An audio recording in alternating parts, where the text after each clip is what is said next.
Well, Dr. King, Peace Day, the 21st of September, is America's Day of Peace, as well as the world's Day of Peace.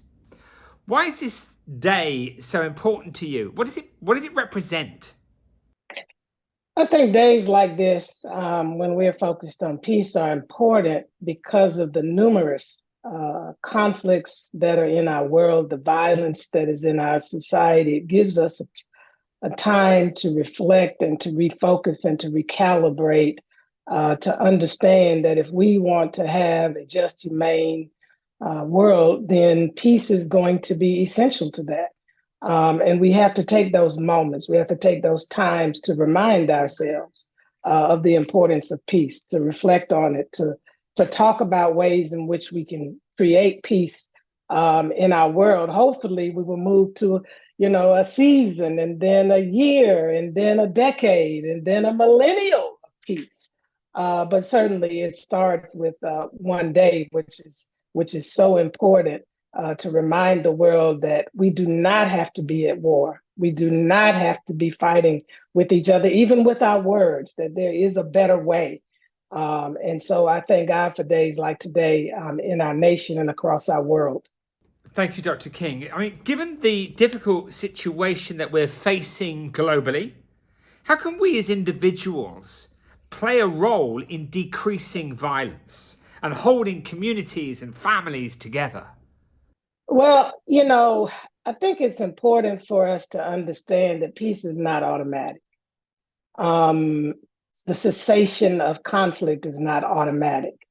And if you grow up in a culture that's violent, then it's important that your life be interrupted by some education and training and exposure to ways in which we can create peace, the ways in which we can resolve conflicts peacefully. And so I think education and training is so essential in this season. We talk a lot about peace. We mostly, when we talk about it, we talk about it in the context of war and the cessation of wars. But we have to move beyond just the cessation of wars. We got to look at what are those things that bring about conflict, that causes these eruptions, that causes these explosions, not just in war, but in violence, and what causes, conflict to rise to violence. But that's something that we have to, again, be educated on. We need to have conflict resolution as a part of all of our societies across the world, in our educational systems, so that young people growing up can learn early on, the ways to get to peaceful outcomes. It doesn't mean we're going to agree. It doesn't mean we're all going to have the exact same things, but we'll create a world that is more equitable, that is more fair, and that is much more harmonious than it is right now. Can I ask you, what does peace, what does peace mean to you? So I guess I will have to um, utilize my father's words when you talk about what is peace. My father said that true peace is not merely the absence of tension, but it is the presence of justice. And so at the end of the day, when we stop a war, when we stop a fight, when we stop an argument that is escalated into, you know, diminishing and demeaning and demoralizing people, um, that's only a cessation of that conflict and tension. But that's not a true representation of peace. Peace is where we move past that kind of disturbance to a place where there's freedom from the disturbance, where there is the presence of those things that are fair, that are equitable, where people feel like they are part of a world that they can live out their ambitions and their dreams without fear of reprisal, and without the fear of being denied some opportunity or right. So I would see it in that context. It's not just the quietness and the stillness, which is all a part of it. But at the end of the day, if there's an absence of justice in a community, in a country, in a town, in a village, then we really don't have true peace. As long as there's poverty in the world, we don't have peace. As long as there's hunger, we don't have peace. As long as there's racism and bigotry and hate, we don't have peace. And so we have to work very hard towards creating atmosphere, environments, and cultures where we can foster better understanding and relationships and cultivate compassion and understanding and fairness and equity. I mean, you may well have answered the question, but how can we also, when all of those things are going on around us, I mean, if we look at the evolution of humanity, it's sad to see that there has been injustice and racism and hatred and violence and conflicts, as well as incredibly inspirational and hopeful things happening within our society and within our global community. But whilst all of that is going on around us, can we find peace in our own lives? Well, I think you can make it a daily practice uh, in your own space to focus on the things that bring about peace, by first creating a space within yourself of mindfulness, where you take time out to quiet the anxiety, the stress, the sadness, the disturbedness that you have about the world that we're in. You can center yourself in a space where you envision the way in which you want your world, the day in which you will approach, to turn out. I mean, so often we wake up and we're just moving swiftly about, and we don't take time to meditate, to reflect, to prepare ourselves for going into a day in a world where there is tension and where there is polarization and where there is militarism and where there is injustice and racism and hate and all of those things. But that world also has good in it. It also has kindness in it. And I think if we focus our minds on things like kindness and understanding and joy and freedom and justice as we approach each and every day, we can bring we can bring those things to our various environments.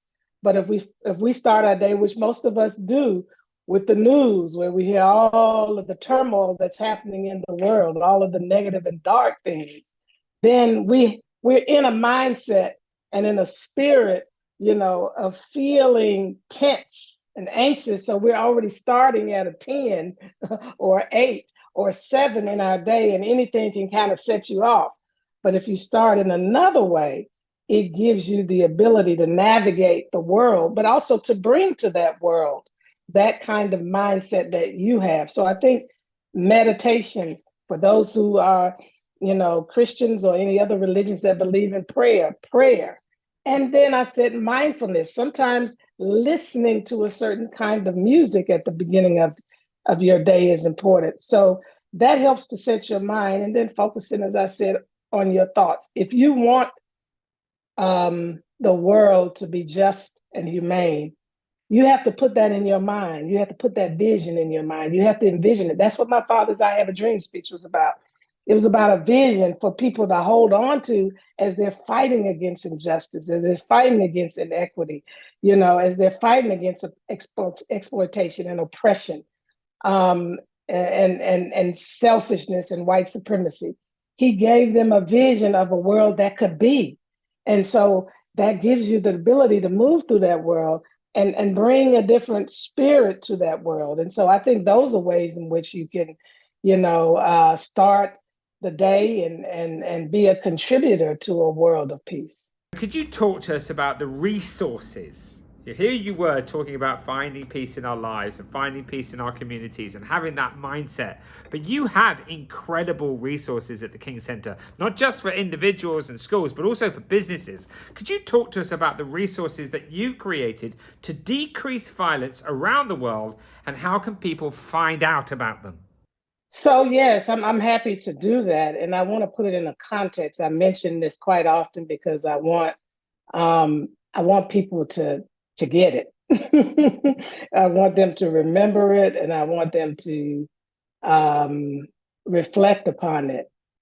You know, in 1964, in his Nobel Peace Prize lecture, the University of Oslo, my father said that I suggest that the philosophy and strategy of nonviolence immediately become a subject of study and serious experimentation in every field of human conflict, by no means exempting relations between nations. Immediately become a source of study. So we have to study nonviolence. If we want a peaceful world, nonviolence is the way to get there.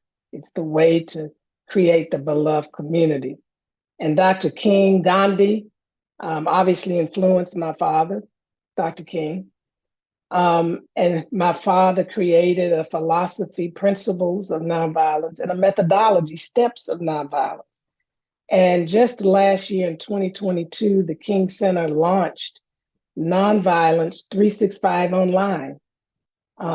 It's a 14 to 16 hour experience where you immerse yourself in understanding what nonviolence is, as a solution, not as the opposite of violence. What is violence? Because so many people don't understand.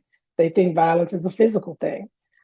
We can be verbally violent. We can, in our mindset, in the way in which we think about policy and decision making, can reflect in a violent way.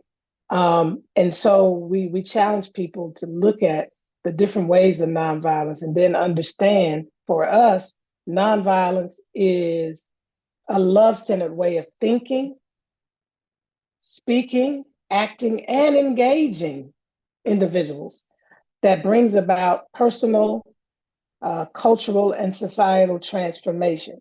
Then we take you on the journey of we talk about the difference between conflict and violence, because conflict is inevitable. We're going to always have conflict. It's how we address conflict.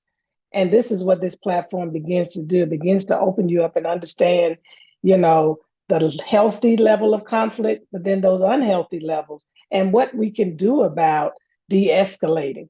So we delve into how Dr. King and them in the movement, utilize nonviolence as a tool and as a weapon to fight injustice and conflict. We look at the various campaigns and have you engage in that. We look at the principles of nonviolence and the steps of nonviolence and take you through a study of that and exercises in that. Then we take you through, how you mobilize and organize with these tools of nonviolence in your communities around an issue, around a challenge that may take place even in your workplace. And we finally give you some everyday examples, scenarios that we have you to work through with these principles and steps.